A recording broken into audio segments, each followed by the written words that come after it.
mucho.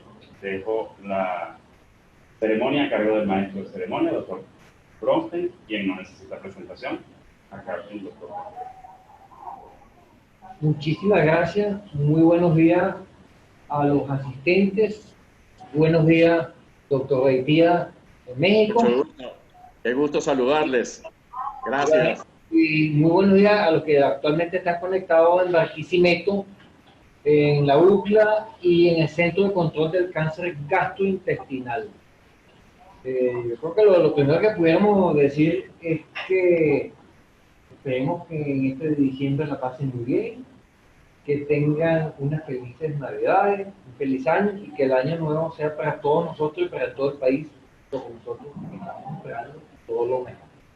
Yo quisiera que realmente la apertura la haga desde Ciudad de México nuestro presidente, el doctor Beitia. Así que, por favor, Guillermo. Qué gusto, apreciado doctor Bronstein, estar con ustedes desde acá. Bueno, es realmente satisfactorio la realización de esta actividad en el día de hoy. Hemos seleccionado temas de especial importancia para todos y gracias al SOS Telemedicina y a la Facultad de Medicina por el apoyo permanente para la realización de estas actividades educativas. Al profesor Luis Fernández, muchísimas gracias, profesor Fernández, por su apoyo cada vez que lo invitamos a que nos acompañe en esta interesante y necesaria actividad docente. Al doctor Arrecidera, no se encuentra en este momento, pero posteriormente lo saludaremos. Un agradecimiento especial a los conferencistas, al doctor Blander, que ya es gastroenterólogo asociado y gran amigo nuestro, al doctor Vincenzo Rionero y al doctor Soto por las conferencias que nos brindarán. La moderación no podía estar en mejores manos que nuestro maestro y amigo, el doctor Manuel Bronstein. Los dejo para que disfruten esta mañana de actividad científica y en familia y, como decía el doctor, deseándoles desde ya una feliz Navidad. Qué gusto saludarles. Un saludo también a los amigos de los capítulos Barquisimeto, San Cristóbal y todos los que se puedan conectar. Un gran abrazo para todos ustedes. Adelante.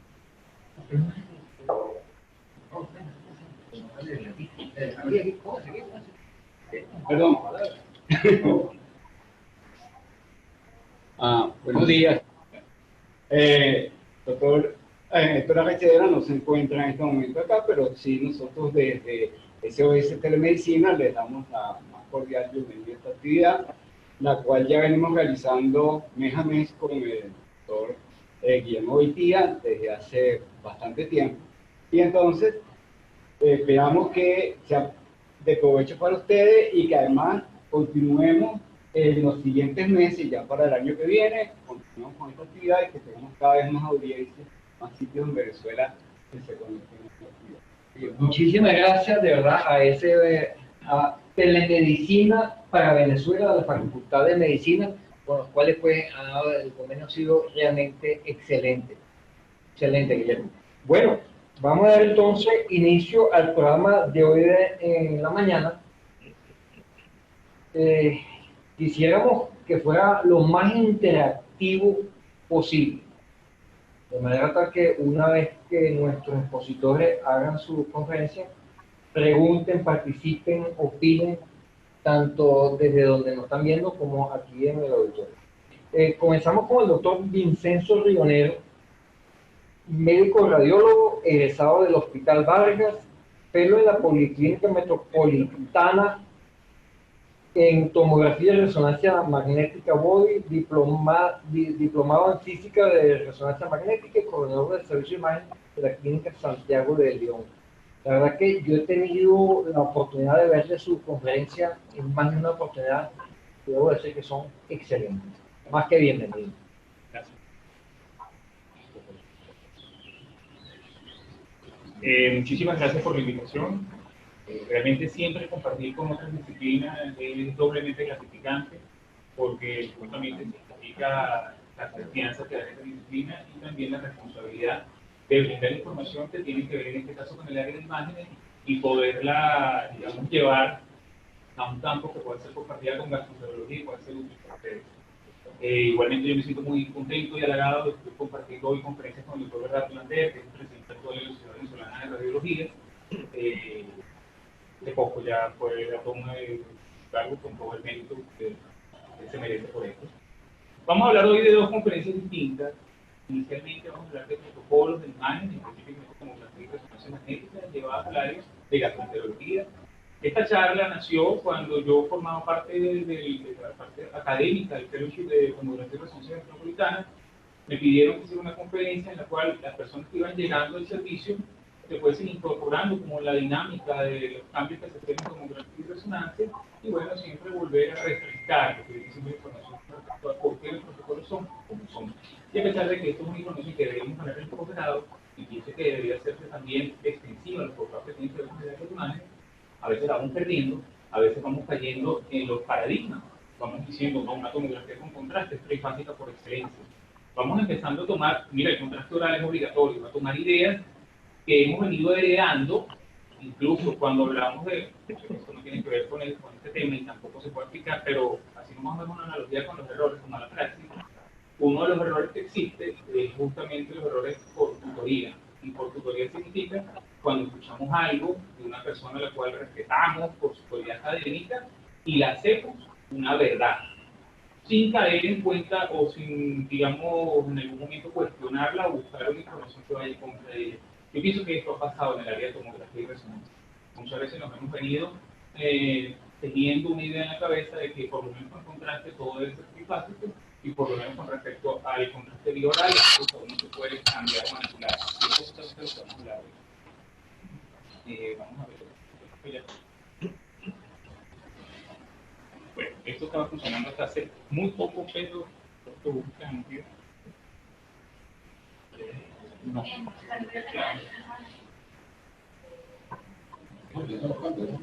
No, doctor, si quieres yo voy a estar aquí porque vamos a ver si en algún momento responde. Bueno, vamos a comenzar entonces, no importa. Esto lo que estoy usando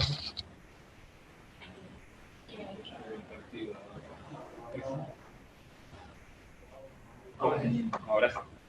Bueno, vamos a comenzar entonces con respecto a los protocolos. Cuando hablamos de protocolos, ¿a qué nos referimos? Antes de comenzar con ellos y hablar específicamente de cuáles son sus cambios en el dinámico, en la fase que vamos a utilizar, tenemos que saber que los protocolos son, digamos, mapas que crean el área de radiología, que es la que está directamente involucrada, sino también las casas comerciales, incluso en algunas ocasiones, en el principio del tiempo, entraba la gente también de física médica para ver la cantidad de radiación, cómo íbamos a entregar a los pacientes respecto a la dosis de radiación que iban a recibir. Y estos están fundamentados en la fisiología, sobre todo en tomografía computada de lo que viene siendo las irrigaciones ápticas. No la vamos a hablar aquí, pero tenía que ver con la irrigación arterial y portal y las fases que podíamos lograr. ¿Por qué? Porque tienen unas características celulares de lesiones también como estaban evaluando. Entonces teníamos que en ese momento decimos quién los crea, muchas de estas casas estaban involucradas, muchos de los jefes de departamento, personas que se dedicaban sobre todo al área de imagenología de body, empezaban a dar su experiencia y empezaban a dar modificaciones que con el tiempo se iban adaptando por otros servicios, posterior a que estas casas visitaban esos sitios o esas unidades y iban dando nuevas ideas para evaluar a los pacientes en las diferentes circunstancias. Ahora, el problema es, ¿son definitivos o son inalterables? Realmente son alterables, y esto lo hemos visto con el tiempo. Incluso hace poco salió un trabajo que no se nos puede traer hoy en día, en la cual cuestionan el contacto oral. Se sabe que el contacto oral es sumamente útil para tomografías con primera generación. Ya con el advenimiento de tomógrafos multicorte, con la cantidad de reconstrucciones que podemos utilizar, incluso el agua, un medio que completamente hijo eso, podría en algún momento, digamos, romper la barrera y dejar el contacto oral como algo necesario e imprescindible en evaluaciones, sobre todo largas. Tenemos entonces que ¿qué define el protocolo? Bueno, son una serie de variables que tienen que ver más con el área de radiología, pero para nosotros en esta charla nos interesa mucho el contraste oral, la cantidad del mismo, y el contraste endovenoso, la cantidad de modificaciones con respecto a peso y caudal.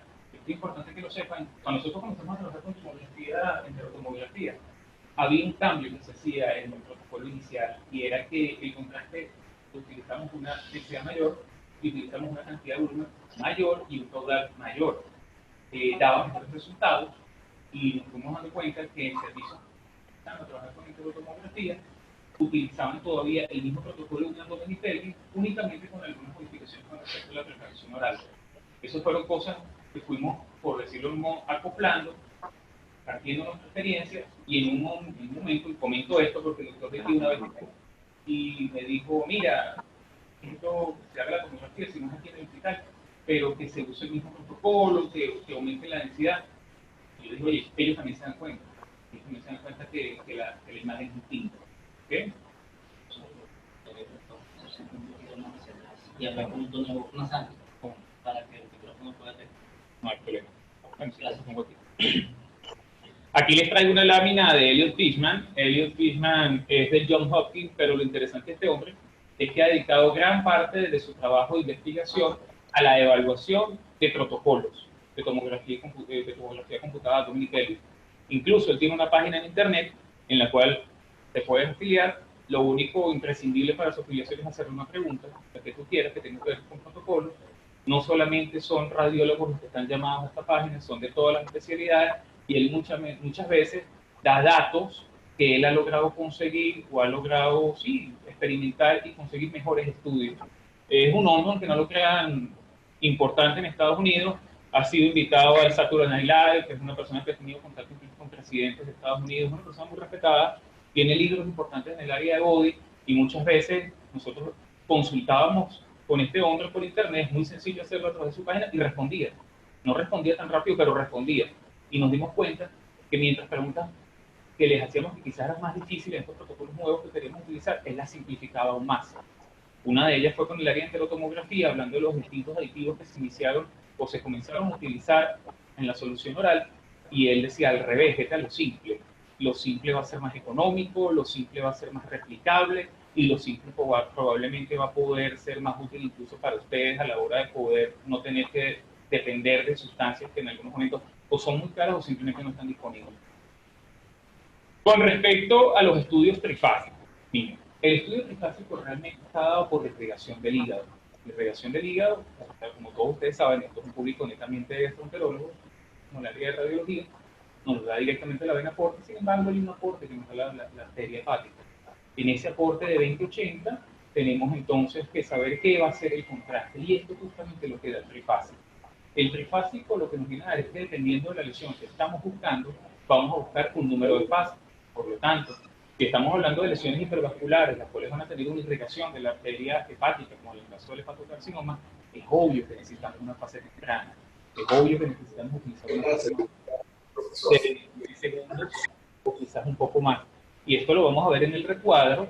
Lo que ve, esto es tiempo, y vamos a ver bloques de 25 segundos, 25, 50, 75, 100, y vamos viendo cómo va en aumento la curva del realce, ¿ok? Y esto viene justamente dado por el comportamiento dinámico o el flujo a nivel de irrigación hepática que comparte, como vimos antes, entre la hepática y la vena porta.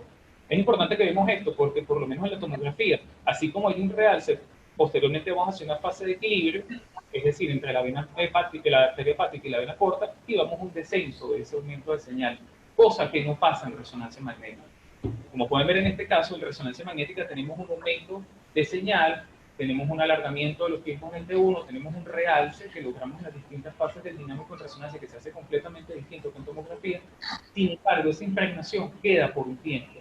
Y esto es importante, sobre todo para el área de radiología, porque si bien es cierto, en tomografía computada tú puedes decidir repetir una fase poco tiempo después, 30 minutos, únicamente tomando en cuenta que vas a tener eliminación renal en ese momento. En resonancia no, porque los cambios que produce el contraste a nivel de la célula, en este caso de la vascularización o el comportamiento tisular de las lesiones que estamos evaluando, dura aproximadamente 1 hora. Y es lo que pueden ver en esta escala. ¿Okay? Nos damos cuenta que este cambio que hay dura mucho más de lo que podríamos ver en el área de tomografía, que en cuestión de 300 segundos ya perdemos el realce parenquimatoso y lo que nos queda es una fase de depresión o de eliminación de contraste. Sí, entonces, y vamos a comenzar un poquito ya a alejarnos de técnica y hablar de lo que nos interesa a todos los que estamos incluidos o familiarizados con el área de tomografía computada, específicamente porque en caso de resonancia no se da, que es la radiación. Si bien es cierto, tomografía computada maneja radiación, también es cierto que no debemos satanizar la radiación.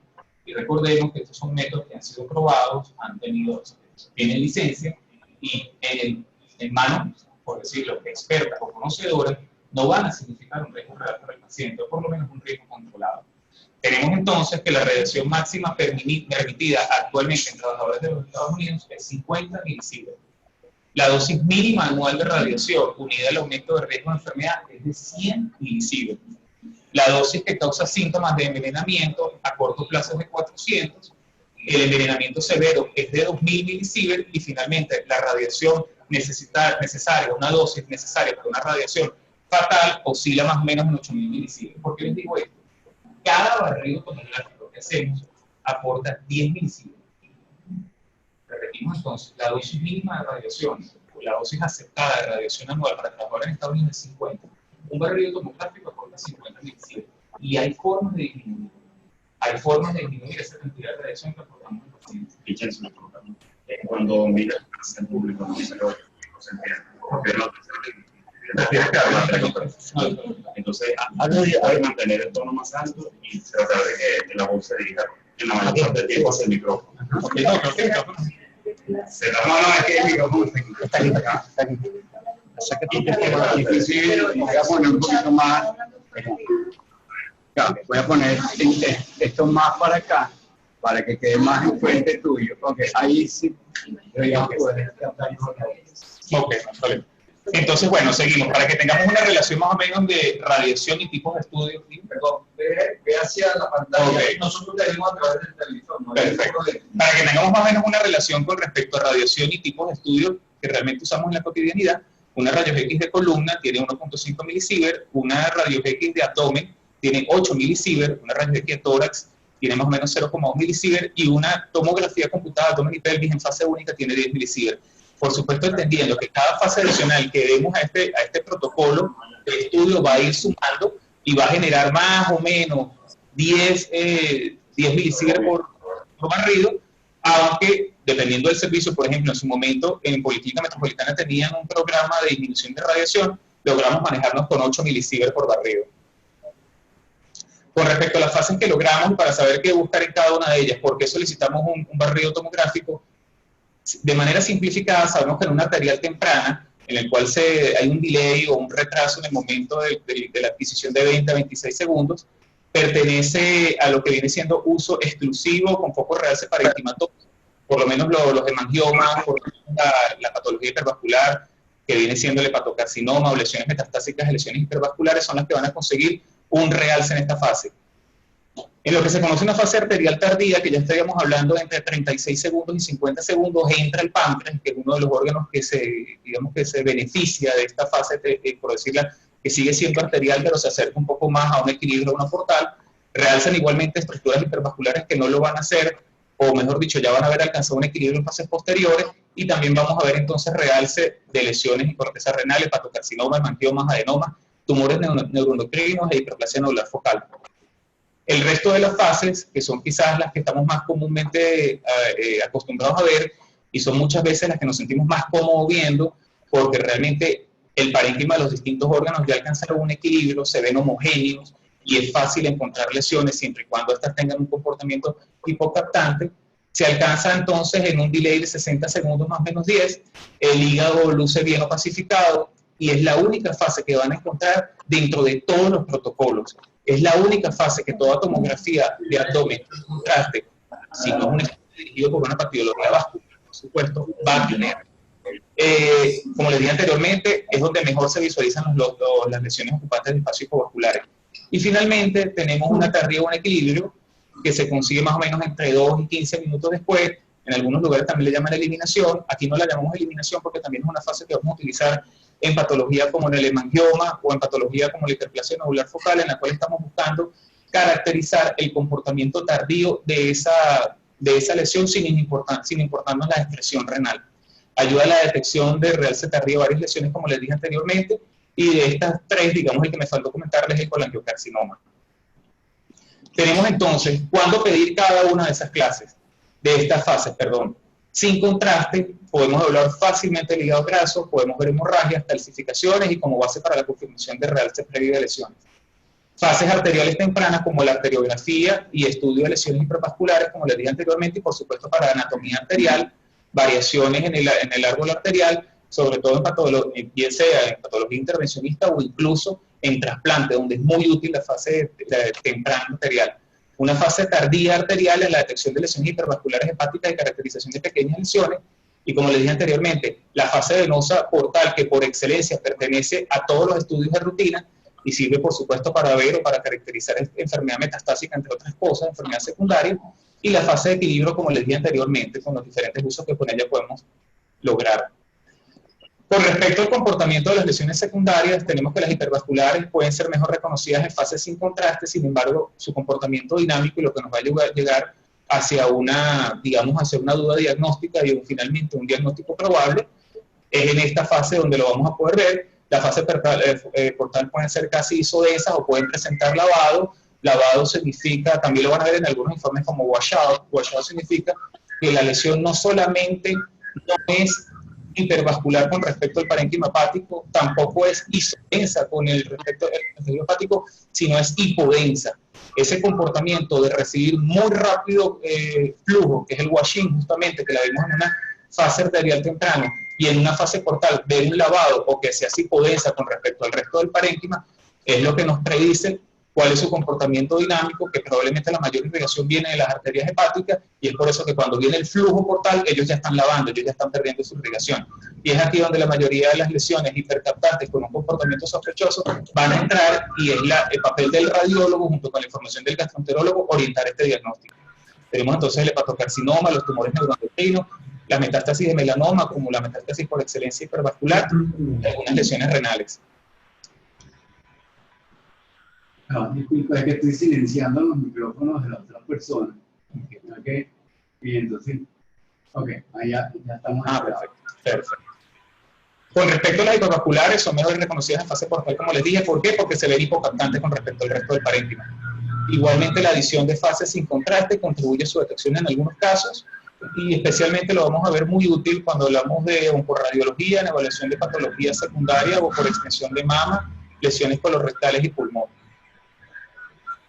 Yo sé que esta parte fue quizás un poco muy teórica, para mí es muy difícil exponer viendo nada más la pantalla, pero de todas maneras voy a tratar de subir el tono para que se cumplan los dos objetivos, ¿no? Entonces, les voy a traer algunos ejemplos de diferentes protocolos y la utilización, o digamos, la modificación de estos protocolos y la ayuda que les puede brindar. Aquí vemos una fase netamente arterial. Nosotros en radiología nos ayudamos mucho del comportamiento del riñón y del comportamiento del hígado, y por eso podemos ver más o menos en qué fase estamos. Aquí había una oclusión severa, sin embargo podemos ver un poco de realce en la arteria hepática y casi ningún realce en la vena cava inferior. Adicionalmente, un comportamiento parenquimatoso en el cual es un realce casi exclusivo de lo que viene siendo la cortical del riñón. A grosso modo, ustedes como gastroenterólogos quizás esto no les va a ayudar tanto, pero lo que sí es importante es que los protocolos varían dependiendo de lo que queremos buscar. Esto fue un protocolo netamente arterial. Así como les hablé de que en casos de trasplante hepático, en casos de que estemos buscando alteraciones vasculovenosas, chuno, diferentes alteraciones o patologías que pueden estar afectando el flujo vascular, en la economía del abdomen, en este caso lo que se quería buscar era un protocolo netamente vascular y se logró. Es decir, en otras palabras, en este caso no vamos a buscar una fase de equilibrio, una fase portal y una fase de eliminación. Vamos a reducir milisibra, vamos a reducir el número de fases, vamos a proteger al paciente y vamos a tener igualmente un diagnóstico. Y esto no quiere decir ni que el servicio hace peores estudios, ni que el servicio hace estudios incompletos, no. Sino que aquí se involucró el radiólogo y con la información que obtuvo, supo hacer variaciones en pro de quién, del paciente. Otros protocolos, y saliéndonos un poquito del área de lo que viene siendo vascular, tenemos el colon virtual. El colon virtual fue una técnica en la cual inicialmente se utilizaba para la evaluación de enfermedad poliposa o distintas lesiones endoluminales. Da varias ventajas, se parece mucho a una endoscopia en manos capacitadas. ¿Por qué? Él nos da un protocolo en la unidad de reconstrucción en el cual nos permite, una vez que estamos haciendo la navegación, la cual es similar, no igual, similar a la que ustedes hacen en endoscopía, nos puede decir la distancia que es con respecto al margen anal. Esto es bueno porque las alteraciones que podemos estar encontrando en el colon virtual pueden ser extrapoladas a sus estudios endoscópicos. ¿Okay? Digo que inicialmente se habló de pólipos e incluso se utilizó como método de pesquisa para pacientes que tenían alguna predisposición genética con estos pólipos, pero hoy en día también se utiliza para variantes anatómicas, para evaluación de lesiones ocupantes de espacio, para pacientes que quieren ser nuevamente restituir anastomosis y, por supuesto, como quizás es uno de los más utilizados, por lo menos en el servicio donde yo estoy, en el caso de endoscopías inferiores en el cual no se pudo progresar o por un defecto parietal, un dolicocolon, etc. ¿Okay? En estos casos el gastroenterólogo solicita el estudio para saber qué es lo que hay después de esa obstrucción.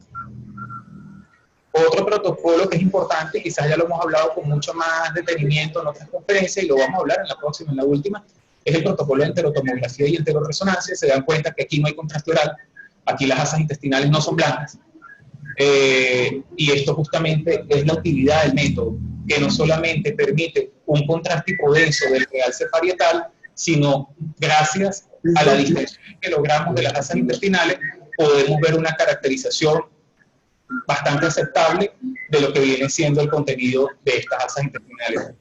Algo que se está ahorita intentando desarrollar, no sé cómo lo van a hacer realmente, porque solamente se hace mención en el artículo, es hacer una especie de colon virtual, es decir, utilizar aire, pero para la distensión del intestino delgado. Esto nos permitiría, entre otras cosas, no exponer al paciente a un estudio como enterotomografía, en el cual se utilizan entre 1800 y 2500 cc de solución o de agua. Esto debe ser ingerido en aproximadamente 30 minutos. Recuerden que estos pacientes en muchas ocasiones no están cómodos ingiriendo tan grandes volúmenes de agua. En mi caso en particular, el estudio lo hago en decúbito prono y, bueno, tiene ciertas incomodidades. En el caso del estudio con materia, con gas, con aire, permitiría no solamente eso, sino también hacer reconstrucciones y navegaciones endoluminales como hacemos en tomografía computada en protocolo del colon virtual. Todavía esto está en estudio. Y un poquito más adelante, y quizás esto ya no es intestino delgado, pero para adelantarse, en resonancia magnética, saliéndonos un poquito de tomografía computada, se ha logrado crear protocolos específicos para valoración de ano, valoración de recto, y son importantes porque permiten, en el caso de lo que es radiooncología, valoración de un estadiaje local, poder determinar cuál va a ser el follow-up de estos pacientes, va a ser o mediante quimioterapia en adjuvancia, mediante cirugía, y simplemente conocer un poco más de cuál es el pronóstico en el caso de ellos. Todo lo que hemos dicho hasta ahora, lo único que busca es que creemos un criterio para saber cómo solicitar nuestros estudios y por qué los estamos solicitando de la manera que lo estamos solicitando. O si ustedes no se sienten completamente cómodos para poner en una tomografía, solo quieren una fase de portal o de equilibrio, pongan cuál es su duda, digan que están en enfermedad secundaria y de esa manera entenderán que las modificaciones que se hicieron en el protocolo no solamente beneficiaron al paciente, aceleraron el estudio y dieron el diagnóstico que ustedes estaban buscando. Doctor. Ahí. Yo no quise entrar en el área de resonancia magnética, esto van a ser pocas láminas que vamos a ver para resonancia magnética, pero es interesante. Yo no sé si ustedes se recuerdan el momento en que hubo la escasez de contraste endovenoso. Hubo un tiempo hace 2 o 3 años que se acabó el contraste endovenoso y la mayoría de los pacientes se hacían sin contraste por tomografía. Muchas veces en el servicio le decíamos, mira, para hacerte una tomografía sin contraste te hago una resonancia sin contraste. Los pacientes decían, ¿pero por qué? Entonces decían, ¿será que es más cara? Los médicos no estaban muy contentos con este cambio, algunos de los médicos con los que hablábamos, porque entendemos, no se sienten cómodos con la resonancia magnética, pero la razón es esencialmente porque la caracterización tisular por resonancia magnética es mucho mayor que por tomografía. En resonancia magnética tenemos muchas herramientas, como viene siendo la sustitución del tejido graso, tenemos además herramientas que nos pueden hablar de dónde hay edema, que es importante, y tenemos herramientas que nos pueden sustraer grasa no macroscópica, sino también tisular. Esto nos puede llevar a diagnósticos probables, sin tener que utilizar contraste endovenoso. Y gracias a secuencias como la difusión, que según su comportamiento en el mapa algorítmico que viene siendo el mapa, también nos habla de celularidad. En pocas palabras, en un paciente en el cual no se utilizó el contraste endovenoso, podemos tener una patología focal o difusa, podemos ver cuál es su comportamiento con respecto a composición tisular y podemos ver si estas lesiones se están yendo hacia un área de malignidad, en el caso de conseguir tanto edema como hipercelularidad. Aquí vemos entonces el comportamiento de un hemangioma, que es hiperintenso en T2, vemos que en difusión es blanco, cosa que no hace un quístico normalmente, y en el comportamiento dinámico vimos viendo cómo ese realce se va haciendo progresivo, centrípeto y finalmente isointenso con respecto al parénquima. Otros casos igualmente, y específicamente esta lámina, lo que quiero que nos quedemos en esta secuencia central, que es el dentro y fuera de fase. voy a este señor que está aquí, tengo que evitar que vuelva A silbar. a silbar. Sí, que lo vamos a retirar de la ventana porque está ese fondo musical ya. Yo voy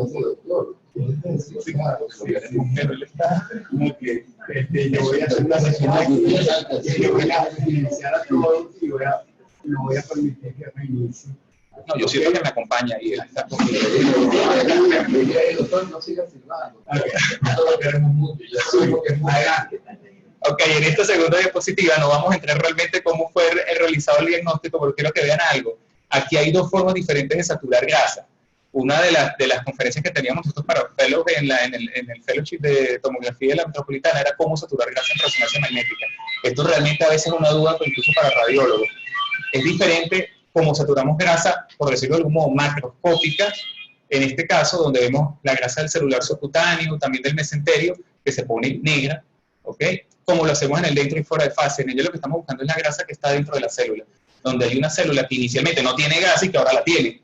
Entonces es una herramienta excelente para evaluar esteatosis grasa, que quizás en otras secuencias, incluso en tomografía es difícil percibirlo, pero en esta secuencia, por decirlo de algún modo, no se le escapa. Y también como esos tumores que tienen componentes macroscópicos de grasa, que no son fácilmente vistos en secuencias como el FATSAT, pero sí en el dentro y fuera de fase, fácilmente adenomas de suprarrenales, incluso tumores ginecológicos. Bueno, más de lo mismo lo que les comentaba, la evaluación de una hiperplasia nodular focal por resonancia magnética. Ya estoy terminando con esta charla, pero lo que les quiero decir es que, así como tenemos que saber cuál es el comportamiento dinámico del contraste y por qué se utilizan las fases que se utilizan para los diferentes protocolos según patología, uno de los grandes problemas que tenemos con resonancia magnética es el tiempo. Si bien es cierto, al final de esta conferencia, lo que hemos hecho hasta ahora, es decir, de las bondades que tiene resonancia magnética con respecto a la evaluación tisular, incluso en la ausencia de contraste endovenoso, que en este caso es paramagnético, también es cierto que un estudio de resonancia magnética que se aproxime, es decir, con un trifásico y con todas sus secuencias según un protocolo habitual a uno de tomografía computada, varía en 40 minutos. Es decir, en tomografía computada yo puedo alcanzar toda la fase, inclusive una eliminación, en 300 segundos, es decir, 6 minutos. Mientras que en resonancia magnética necesitaría más o menos 40 minutos. Esto es uno de los grandes problemas que tenemos con resonancia magnética. Sin embargo, no todo lo que les vengo a decir de esto es malo. Para finales del 2008 se hizo saber que tanto el NYU como la compañía que se encarga de inteligencia artificial de Facebook, yo no lo sabía, Facebook tiene una filial que está en el área de salud y está haciendo investigaciones, se asociaron y lo que están buscando es hacer secuencias ultra rápidas. Esas secuencias ultra rápidas están buscando disminuir los protocolos de 50 minutos a 5 minutos. El estudio está a cargo del doctor Dan Sodikson, y ellos han prometido dar respuesta este año. No dar respuesta en el sentido de ya tener los protocolos hechos, sino ver los avances. Para ello, se están nutriendo de todas las resonancias magnéticas que tiene el hospital para crear protocolos de inteligencia artificial y de esa manera reducir los tiempos. Esto ya se hizo con anterioridad. Cuando nació la resonancia magnética, un T2 duraba más o menos 30 a 40 minutos. Hoy en día un T2 dura 30 minutos. Esto ya se logró. En ese momento se logró con una fase física y con una secuencia que tenía que ver con un tren de ecos en secuencias de ecoestima. Sin impuesto no tiene ninguna utilidad en este momento, pero lo que quiero que sepan es que esto está en continuo desarrollo. Y ellos lo quieren volver a lograr, lo quieren replicar en el resto de la secuencia, sobre todo en las spin-eco, porque las gradientes son mucho más rápidos, y quieren lograr protocolos de 5 minutos. Pero ustedes saben por qué quieren lograr protocolos de 5 minutos, porque la medicina en el área de imagenología va para resonancia magnética. Esto no quiere decir que la tomografía se va a eliminar, jamás la van a eliminar, creo yo. Pero lo que sí tratan de buscar es que la resonancia tenga más uso en el área, sobre todo de oncoimágenes. Tenemos una limitante, que los resonadores son mucho más caros que los tomógrafos, quizás sea por esto, y también porque es finito. El helio que utilizamos para el enfriamiento de los resonadores magnéticos es finito. Se están buscando nuevas tecnologías para también cambiar estos sistemas de enfriamiento. Este hombre que están ustedes viendo aquí, que es Bill Gates, yo no lo sabía, pero que ha donado una parte considerable de su fortuna. La fortuna sigue variando y él sigue donando 5.000 millones, 6.000 millones, y de los 10 puntos que él dice que hay que investigar, eso salió en el 2019, 4 de esos puntos van para el área de medicina. Incluso uno de esos puntos van para la cápsula endoscópica y los otros puntos van para el área de imágenes. para el área de vacunación y para la evaluación de oncología mediante inmunología. ¿Okay? Cuando personas como esta, de sus 10 puntos a investigar, destinan 4 a medicina y de esos 4, 2 a imágenes, bien sea por el área de endoscopia o de cápsula y otro al área de nosotros propiamente, nos damos cuenta de que personajes que no sabemos están invirtiendo en esto, personajes que no considerábamos que iban a mirar hacia qué lo están haciendo, Facebook, Bill Gates. Y no creo que sea únicamente por el área económica o rentable, sino porque es necesario hacerlo. En pocas palabras, lo que les digo, es necesario que cada vez manejemos más resonancia magnética, es necesario que sepamos qué buscar de cada uno de los estudios, tanto en tomografía computada como en resonancia magnética, es necesario que sepamos cuándo tomografía computada y resonancia están en el mismo escalón y uno va a ser complemento del otro o uno puede intercambiarse por el otro y simplificar el follow-up del paciente. Información para llevar a la casa, no todos los estudios, especialmente los que necesitan contraste endovenoso, son iguales. Todos los estudios deben ser individualizados. La única manera de individualizar un estudio es que ustedes escriban en sus recibos. Es la única manera. Si yo no sé que ustedes están buscando una posible lesión secundaria o un neuroendocrino, yo no sé que necesito una fase hipervascular. Si yo no sé que ustedes ya conocen el diagnóstico del paciente y es un primario de colon, yo no sé que me voy a nutrir únicamente con una fase única venosa de 60 segundos. Por lo tanto, la única forma de llegar a lo que hemos dicho hasta acá, que es la simplificación de los protocolos trifásicos iniciales a un protocolo único con la misma calidad diagnóstica, es que ese binomio perfecto se cumple, que es especialista y imagenólogo. No solo en el número de fases, sino incluso en el volumen de contraste. Eso lo digo porque incluso en la evaluación de tumores hepáticos, a pesar de que hay una regla en radiología que se utiliza entre 1 cc y 2 cc por kilo de peso, en tumores hepáticos utilizamos incluso hasta 2,5 cc por kilo de peso para evidenciar un mejor realce de las lesiones, sobre todo en tomografía computada. Tomografía computada no es igual a resonancia magnética, específicamente por la radiación, la cual no es un factor negativo de la tomografía, únicamente para tomar en cuenta y usarlo de manera responsable. También los tiempos diferencian en gran medida y los separan las técnicas de resonancia con respecto a tomografía. La radiación usada en el entorno médico diagnóstico es segura. La tomografía es segura. Yo una vez estuve en una clínica y solicité un estudio y me sorprendió que el técnico decidió hacer un estudio de 5 fases. Y yo dije, ¿por qué hiciste un estudio de 5 fases? Es que no me gustó uno de los portales. Y yo le digo, no, pero mira, llama al radiólogo, si a él no le gusta, porque a la larga el que le va a diagnosticar es él. Okay, muchos protocolos, sobre todo de emergencia, con una fase única es suficiente. Y finalmente, y lo que les dije inicialmente, cada vez los avances médicos nos empujan a familiarizarnos con resonancia magnética. No porque vamos a dejar tomografía, sino porque resonancia muy probablemente va a empezar a ganar y a ganar y a ganar campo en la disciplina de diagnóstico, sobre todo en abdomen y pelvis, que es donde realmente hasta ahora, así como neuroradiología y musculoesquelético, pero en el área dinámica es donde realmente tiene utilidad. Todo esto es lo que hablamos de secuencia de estatura grasa o difusión. Bueno, muchísimas gracias.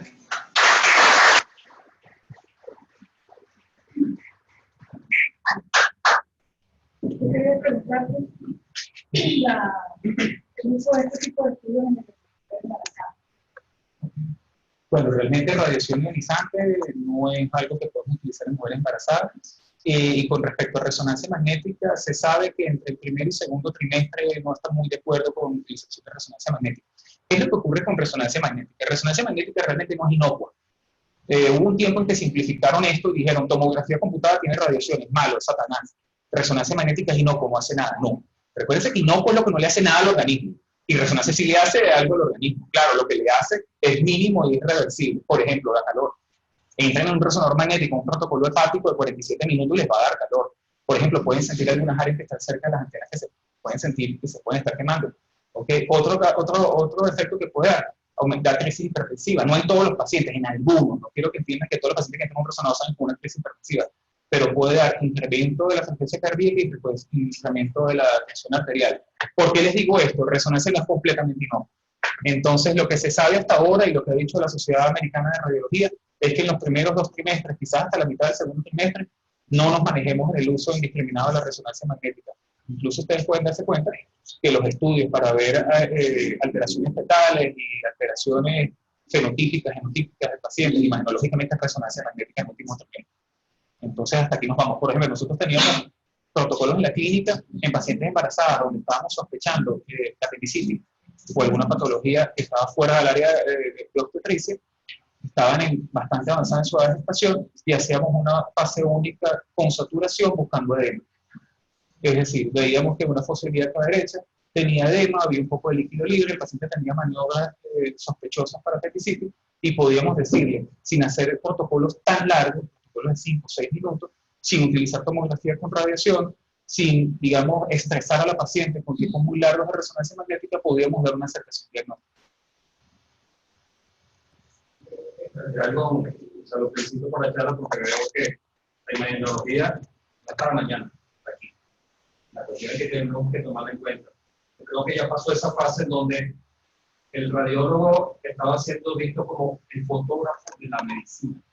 Eso pasó. Y creo que hoy en día no es que el especialista solicite el estudio, sino que debe solicitar es una interconsulta con el radiólogo. Y es el radiólogo que muchas veces es el que va a sugerir el estudio adecuado que se debe aplicar en este paciente. Lamentablemente todavía el radiólogo ve muy distanciado al paciente. Incluso no participa directamente en el estudio, sino que los resultados del estudio que tomamos por un técnico. Está muy impactado el paciente. Y comparte muy pocas veces la historia del paciente. Y nosotros como especialistas damos, si no es escasa, nada de información, solicitamos el estudio, ¿no? Entonces yo creo que la participación ahorita del radiólogo es fundamental, porque estamos ante una nueva gama de estudios de imagen, por eso que ya se cambió ese nombre de radiólogo, sino de imagenólogo, no porque se imaginen, sino porque están haciendo estudios de imágenes, su participación más directa en el beneficio del paciente. Entonces, por lo menos, si no damos suficiente información, yo creo que el radiólogo, como usted decía, no va a tener un adecuado, a pesar de que tiene un buen arsenal de métodos, no va a poder aprovechar el beneficio del paciente. Entonces, yo creo que ese concepto se está cambiando. No en todos los posgrados, pero sí en la mayoría.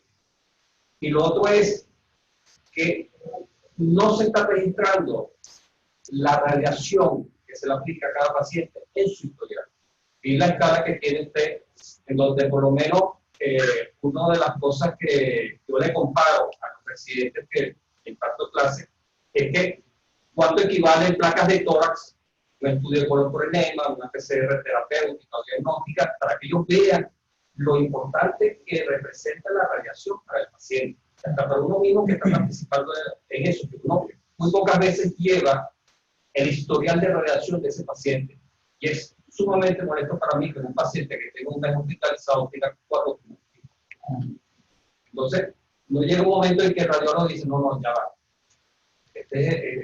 4 tomografías en un mes donde yo no voy a obtener más información de la que yo he dado, yo tengo autoridad para suspender ese tipo de estudios. Entonces, yo quisiera ver en qué manera se está aplicando eso. Okay. Hoy en día, por lo menos aquí... Yo voy a responder la pregunta y después invito al doctor Lander, por supuesto, que él, como presidente de la sociedad, bastante conocedor de esta área, la información que nos pueda dar. Con respecto a la radiación que usamos al paciente, realmente sí la damos. Lo que pasa es que no saben dónde buscarla, y no es culpa de ustedes. Al final de los estudios tomográficos, la última imagen es una imagen negra. Parece un signo, es negra, y tiene unas letras blancas. Nadie le para esa imagen. Nadie sabe para qué sirve esa imagen. Pero como lo dijo el doctor Lander, está toda la información. Está la radiación que se dio y la radiación que absorbió el paciente. Esto no lo para nadie, no lo oculta nadie, les voy a decir la verdad. Porque en Estados Unidos ustedes cometen un crimen si sobreirradian a un paciente. Y ellos lo buscan ahí. Dice, mira, dame la hoja de ruta. ¿Cuánta radiación le pusiste al paciente?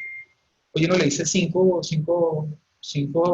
adquisiciones y mira, no hice variaciones con respecto a antropométricamente el paciente. ¿Cuántos fueron? 54 milisievert. Realmente la información sí se da. No sabemos dónde buscarla.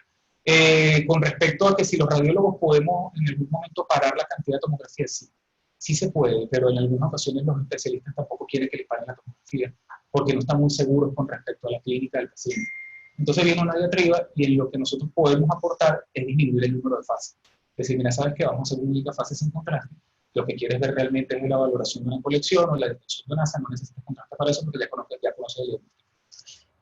Con respecto a la cantidad de información que se aporta, es cierto, yo también entiendo que las consultas a veces son muy dinámicas y son muy fuertes y ponerse a escribir una historia completa en un recipe es difícil, pero por lo menos es lo que estás buscando y el radiólogo puede intervenir. Lo que les decía, no todos los centros, el radiólogo está al lado del técnico, pero créanme que en los centros grandes sí lo están. Sí lo están. Tienen ahí al médico al lado, el técnico antes de hacer un estudio por lo menos le dice, mira, aquí me llegaron todas estas historias, dime qué voy a hacer en cada una de ellas. Entonces tú le dices, ok, mira, esto es una lesión hipercaptante, se sabe que no es benigna, se sabe que no es un colágeno ni hepatocarcinoma, lánzale 2 fases únicamente una arterial y una venosa y dime cómo quedó. Mira, este paciente se sabe que es enfermedad secundaria, lánzale solamente un venoso, dale un venoso de 60 o 80, dependiendo de la velocidad del tubo, del tomógrafo y dale únicamente esa fase. Sí se hace. Lo que pasa es que no se hace en todos los centros, lo que pasa es que no está tan extendido y lo que pasa es que quizás en algunas ocasiones el gastroenterólogo, hay que decirlo honestamente, no está tan involucrado con estos cambios en el protocolo y no puede darse cuenta que el cambio en el protocolo no fue por simplificar, ahorrar tubo, ahorrarle tiempo, ahorrarle contrato, ahorrarle que se querían ir a comer, no, lo hicieron fue por una razón clínica. Ahora, que el radiólogo no lo puso en la técnica, cierto. Quizás lo puedo haber dicho, se utilizó fase única por tal razón. ¿Okay? Pero realmente sí se hace. Y la información de radiación sí está. Eso es ley. O sea, no la puedes ocultar. ¿Okay? Y con respecto a lo que decimos de número de adquisiciones, yo tengo una experiencia muy cómica con esto, ¿no? Cuando yo trabajaba en la Metropolitana, yo trabajaba con un gastroenterólogo, veíamos casos con el doctor Ogli, muy buena persona, muy cuidadoso en el trato, siempre le daba al radiólogo su lugar, o sea, le decía, este es tu lugar. Y una vez vino el doctor Ogli y me dice, Vincenzo, ven para acá. Y yo, ¿qué pasó? ¿Me le estás haciendo a los pacientes? A ninguno me le estás haciendo trifásico. Y ¿por qué crees que yo hago eso? Por siempre lo hacía. Sí, eso es lo raro, Vincenzo. Y le digo, bueno, mira, cada barrido que tú hagas en tomografía, dependiendo de la cantidad de radiación que utilizaste, va a oscilar entre 8 y 15 rayos X de tórax. Es decir, por cada fase adicional, yo le puedo estar dando 20 rayos X de tórax al paciente, o por cada uno le puedo estar dando 10 promedio. Si le sumo 2 fases innecesarias, le acabo de lanzar más o menos 20 rayos X de tórax. ¿Tú estás de acuerdo con que lo siga haciendo o quieres que no lo haga? Él se paró y dijo, más nunca te vuelvo a preguntar esto, tienes toda la razón, haz la fase que tú consideres, yo sabía que no me tenía que meter y se fue. Pero realmente él le llamó la atención, decía, ¿por qué antes hacemos trifásicos y ahora no? Y hay una razón de eso. ¿Okay? Entonces, sí se hace en centros grandes, por supuesto, porque yo lo vi, yo roté por centro médico, yo roté por varios centros grandes antes de comenzar la parte ya del fellowship, y sí se hace, pero quizás lo que no se hace es informarle al gastroenterólogo que se está haciendo y la razón por la que se está haciendo. Eso podría venir en el informe, o sea, no necesariamente. Realmente la ACR no dice que lo ponga en el informe, pero se puede hacer, porque tampoco lo contradice. La Sociedad Americana de Radiología. Ellos no te dicen que no lo hagas, pero tampoco te dicen que hagas porque uses una fase única. Solamente te dicen, di la técnica, di que utilizaste contraste y si utilizaste contraste oral. Incluso muchas veces los informes que hacemos aquí en Venezuela son muy románticos cuando los comparamos con Estados Unidos. En Estados Unidos es muy rápido. Solamente son negaciones. Se hizo una tomografía de abdomen, entonces tiene una enfermedad linfoproliferativa, ahorita no hay hepatoesplenomegalia, no hay ascitis, no hay enfermedad ganglionar, todo lo demás está muy bonito, se acabó. Se acabó el estudio. No es que lo piratearon, no, fueron al grano, es un estudio dirigido. ¿Okay? Doctor, ¿usted quiere decir algo? Desde México dicen que no oye nada. Que no oye nada. Que no habla nada. Yo le corté mi poco. No, dice que no oye. No, yo no oigo nada, dice que fui silenciado por el operador. No, por eso, fue silenciado, que no puede hablar. Pero dice no oye. No, pero sí está oyendo. Sí, está oyendo, no puede hablar. Porque es que lo que pasa con la cosa de la madre que está situando. No, lo que pasa es que el doctor hoy día escribe y después dice que lo que quiere decir. Dice eso y dice, eso dice en el San Cristóbal. Bueno. Entonces a San Cristóbal le cortamos un micrófono. Yo le corté los micrófonos, excepto él. Sí, con relación a trabajo en equipo. Hay una frase que se está utilizando que se llama radiología cognitiva. Y salió fundamentalmente en un estudio que es resonancia multiparamétrica y cognitiva del próstata. Empezamos a hacer próstata, mis amigos los urólogos no sabían nada de resonancia. Entonces hicimos multiparamétrica porque son varios parámetros de dos contrastes y cognitiva porque el radiólogo y el urólogo se sentaban juntos. Es que eso es lo que hay que hacer. Eso es lo que hay que hacer.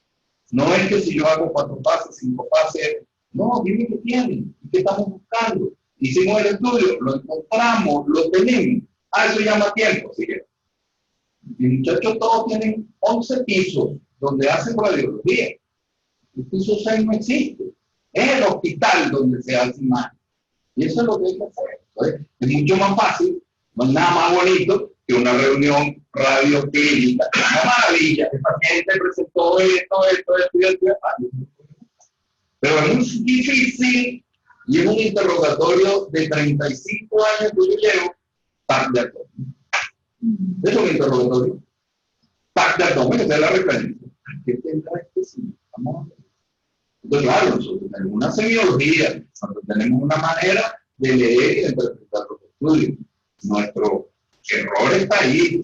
Lo tenemos muy poco por el tiempo que llevamos. Cuando me dicen lo que están buscando, relativamente fácil. Fácil, ¿por qué?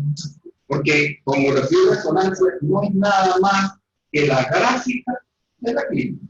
Si hay clínica, y que usted tenga eso está bien. Manuel y yo tenemos años peleando. Mira, no lo veo, sí lo encuentro. No visita esta colante, no la vi, mira, entonces quité todo contrario, tocamos, igual, siéntate aquí para ver qué es lo que hiciste tú en la centro, para ver qué dice yo en la colante. Ya no sabemos nada. Yo puedo interpretar una serie y yo puedo interpretar una colante.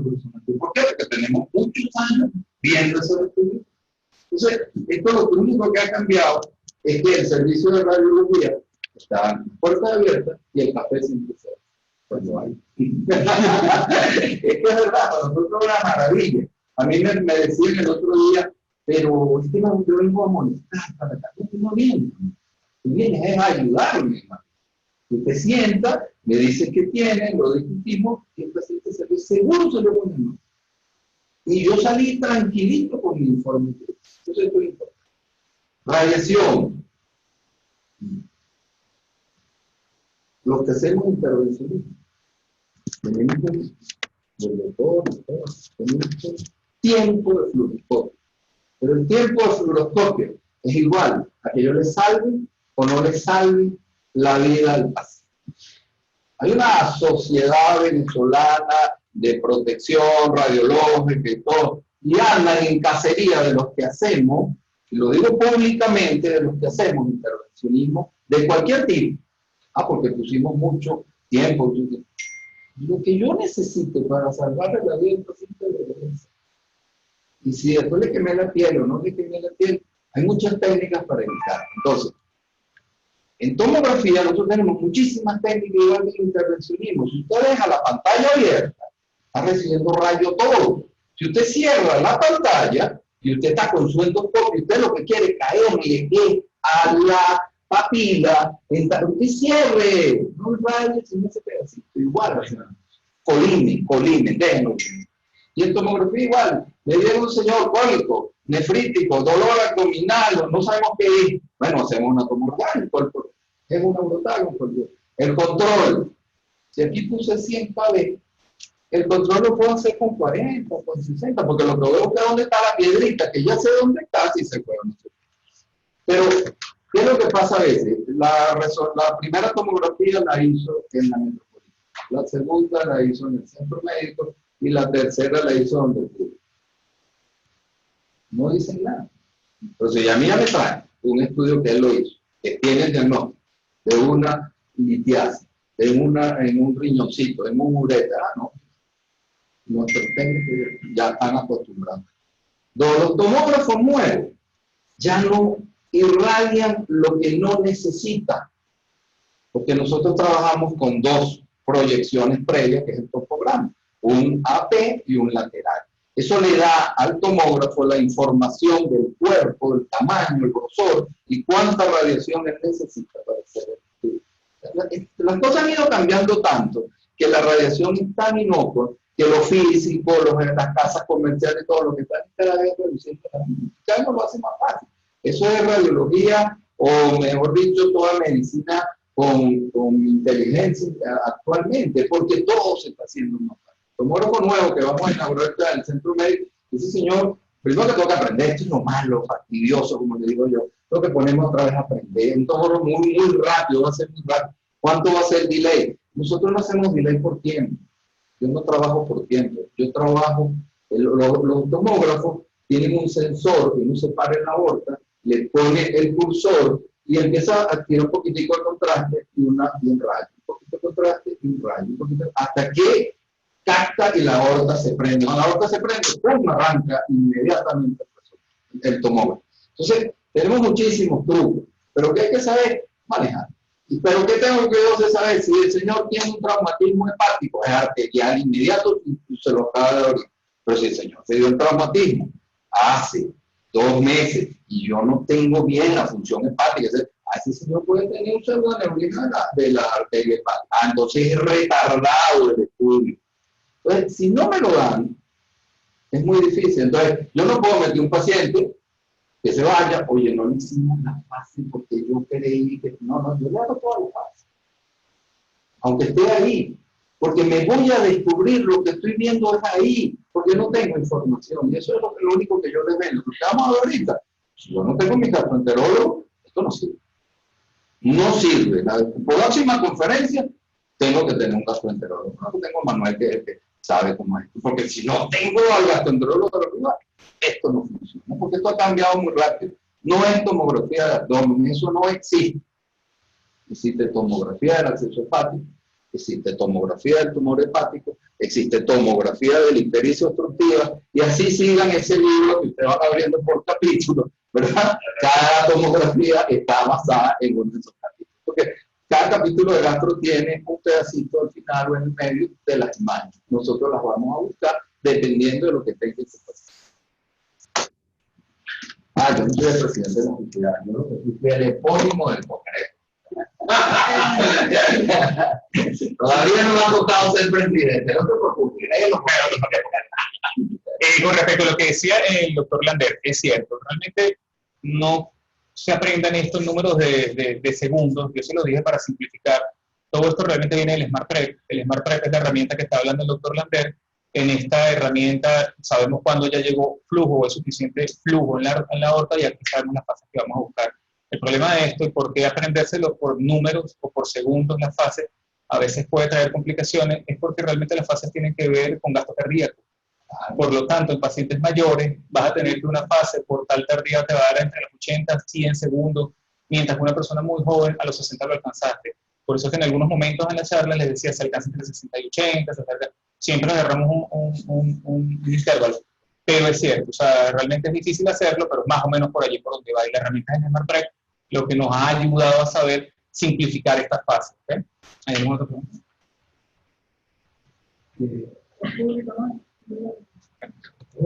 Muchas gracias, Vincenzo. Excelente tu exposición. La verdad que con toda la información que nos ha dado, que ha sido bastante importante, tal vez pudiéramos quedarnos con algo de todas las intervenciones, y es que el éxito de esta evaluación, de estos estudios de imágenes, en buena parte va a depender, sin la más mínima duda, de la interrelación entre el médico clínico o el médico tratante y el interconsultante radiólogo, bien sea para estudios de imágenes con fines diagnósticos o bien sea con fines terapéuticos. De manera tal que creo que dependerá de los posgrados de radiología, y en este caso nuestro de gastroenterología, o si ustedes lo prefieren, de la Sociedad Venezolana de Gastroenterología y de la Sociedad Venezolana de Radiología, de que el récipe que diga el nombre del paciente, un eventual diagnóstico o no, y solicito tomografía o resonancia de lo que sea, eso no puede ser. Sí, yo tengo que tener una comunicación directa y discutir o presentar el caso a mi interconsultante radiólogo y tomar una decisión. Uno, ¿qué estoy solicitando? ¿Qué estoy buscando? ¿Cuál es el objetivo de ese estudio? Dos, de las opciones de estudio, ¿cuál será la más conveniente? Y tres, discutir los resultados. Y no cómo, y yo entiendo pues toda la situación país y todo lo que nosotros estamos acostumbrados, que a veces pasa, mando el papel, Almora el radiólogo ni siquiera se entera que hay que hacer ese estudio, llega a una central de cita, le dan la cita, se hace la tomografía, la hace el técnico y finalmente el radiólogo va a evaluar un estudio que a lo mejor ni siquiera sabía que estaba solicitado, que estaba pedido o que lo iba a hacer. Entonces, esas cosas pasan y entonces eso conlleva a estudios inadecuados, resultados o conclusiones no muy claras o que haya que repetir algunos procedimientos. Con eso creo que es responsabilidad de todos nosotros, terminar con esos malos vicios. Eso es un mal vicio. Y una de las cosas que yo pido es que si el médico que solicita el estudio no está conforme, por favor no se lo entregue al paciente, anda para allá, dile que te lo vuelvan a hacer, eso está mal hecho. No. O sea, nosotros somos médicos, somos interconsultantes, mira, por favor, ven, yo voy, nos reunimos y volvemos a discutir el caso. Eso lo hemos podido lograr en la institución de nosotros y en el hospital aquí eso se ha podido lograr. Por lo tanto, sí se puede hacer. No es ciencia ficción, eso se puede hacer. Pero es muy desagradable que venga el paciente con un papelito ahí medio rayado, esto no me gustó. Eso es lo que digo. No sé, el doctor dice que esto no le gustó. Vamos a tratar de hacer. Los estudios son caros, los estudios llevan radiación, llevan contraste. Entonces, hay muchas cosas. Bueno, pero bueno, yo te lo complemento. Nosotros lo podemos hacer, de hecho hacemos. No nos parece que es una cosa rara. Antes el doctor que tengo que repetir. Esta no estuve conforme, no llegué bien, no estaba bien preparado. Bueno, vamos a volver a hacer. Igualito nos pasa. Manuel, ¿qué se dice? Se fue para la otra sala para presentar el siguiente. ¿me va a presentar ya? Entonces, voy a...